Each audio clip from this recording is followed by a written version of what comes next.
तदनंतर नागराज अश्वत्थर ने अपने पुत्रों से कहा, तुम राजकुमार ऋतध्वज को यहाँ बुला लाओ।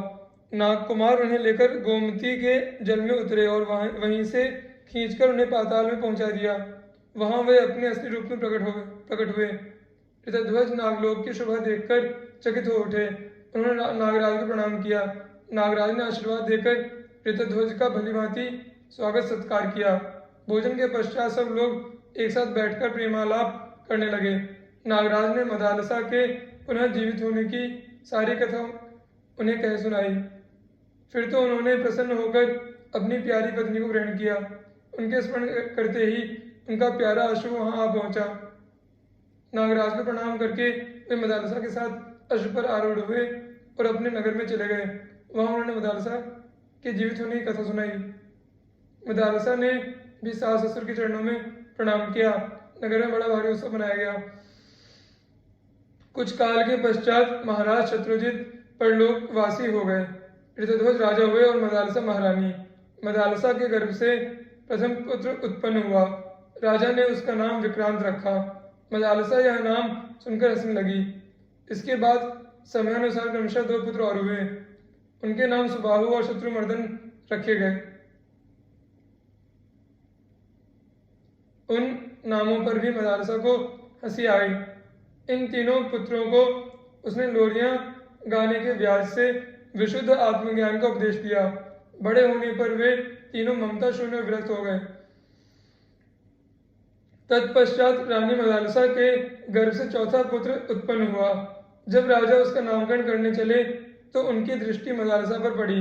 वह मंद मंद मुस्कुरा रही थी।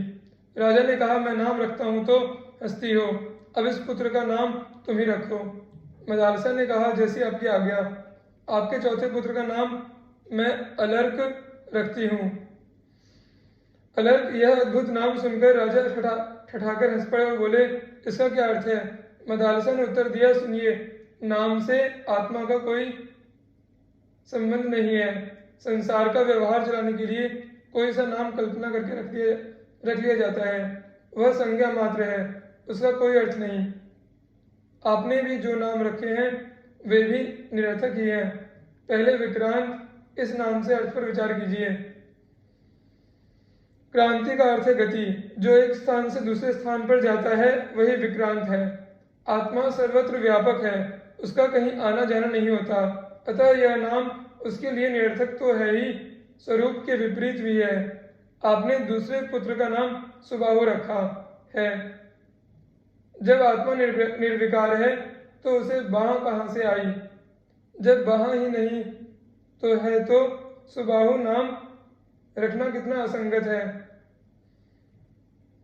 तीसरे पुत्र का नाम शत्रुमर्दन रखा गया है। उसकी भी कोई सार्थकता नहीं दिखाई देती। सब शरीरों में एक ही आत्मा रम रहा है। ऐसी दशा में कौन किसका शत्रु है, कौन किसका मर्दन करने वाला? यदि व्यवहार का निर्वाह मात्र ही उसका प्रयोजन है तब तो अलर्क नाम से भी इस उद्देश्य की पूर्ति हो सकती है। राजा निरुत्तर हो गए। मदालसा ने उस बालक को भी ब्रह्म ज्ञान का उपदेश सुनाना आरंभ किया। तब राजा ने रोककर कहा, देवी, इसे भी ज्ञान का उपदेश देकर मेरी वंश परंपरा का उच्छेद करने पर क्यों तुली हो? इसे प्रवृत्ति मार्ग में लगाओ और उसके अनुकूल ही उपदेश दो। मदालसा ने पति की आज्ञा मान ली और अलर्क को बचपन में ही व्यवहार शास्त्र का पंडित बना दिया। उसे राजनीति का पूर्ण ज्ञान कराया। धर्म, अर्थ और काम तीनों शास्त्रों में वह प्रवीण बन गया। बड़े होने पर माता पिता ने अलर्क को राजगद्दी पर बिठाया और स्वयं वन में तपस्या करने के लिए चले गए। जाते समय मदालसा ने अलर्क को एक अंगूठी दी और कहा, जब तुम पर कोई संकट पड़े तो इस अंगूठी के छिद्र से उपदेश पत्र निकालकर पढ़ना और इसके अनुसार कार्य करना। अलर्क ने गंगा यमुना के संगम पर अपनी अलर्कपुरी नाम की राजधानी बनाई, जो आजकल अरैल के नाम से प्रसिद्ध है। कुछ काल के बाद अलर्क को भोगों में आसक्त देख उनके बड़े भाई सुबाहु ने काशीराज की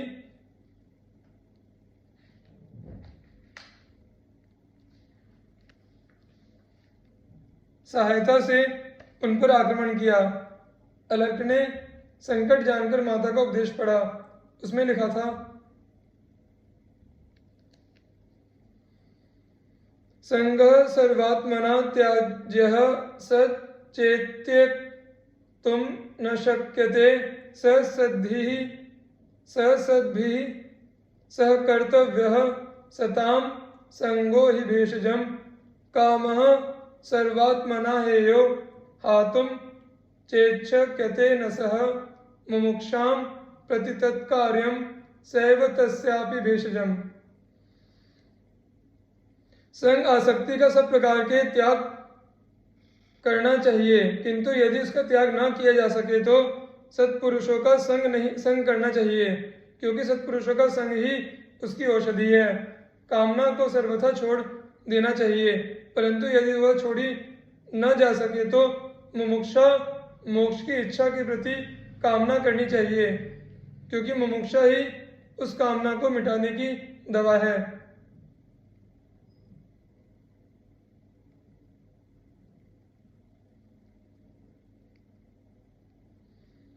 इस उपदेश को अनेक बार पढ़कर राजा ने सोचा, मनुष्य का कल्याण कैसे होगा। मुक्ति की इच्छा जागृत करने पर, और मुक्ति की इच्छा जागृत होगी सत्संग से।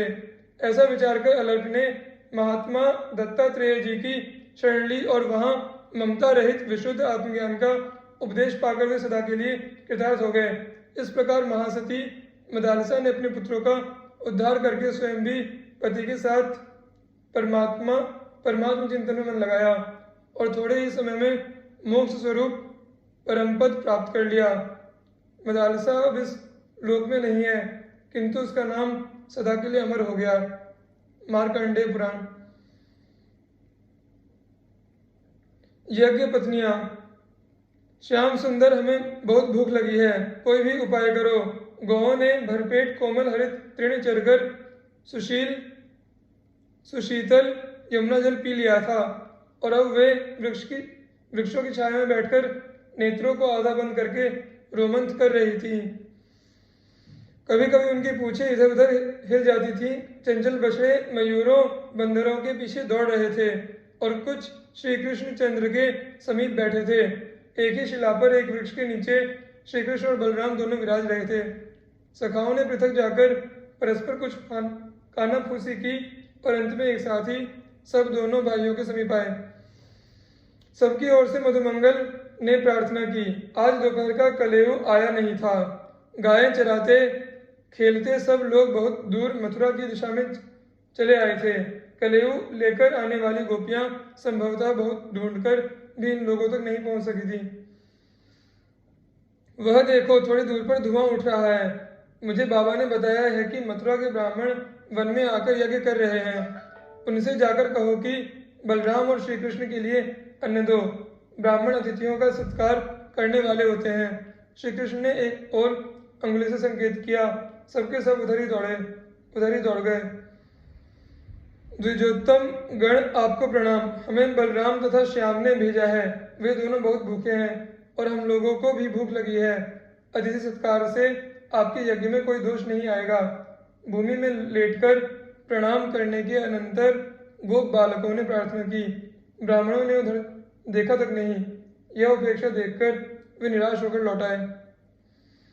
पुरुष तो निर्दय होते ही हैं, स्त्रियां दयालु होती हैं। अब की बार यज्ञ मंडप में न जाकर स्त्रियों के लिए जो आवास बना हो वहां जाकर विप्र पत्नियों से कहो, वे अवश्य तुम्हें तुष्ट करेंगी। नंद नंदन ने सब सुनकर कहा, कन्हैया, अब तो हम नहीं जाएंगे। तू स्त्रियों में हमें भेजकर उन मथुरा के मोटे ताजे चौबों से पिटवाना चाहता है। स्त्रियों से तेरी ही पटती है, तू ही जा। मधुमंगल ने रुष्ट होकर अस्वीकार कर दिया।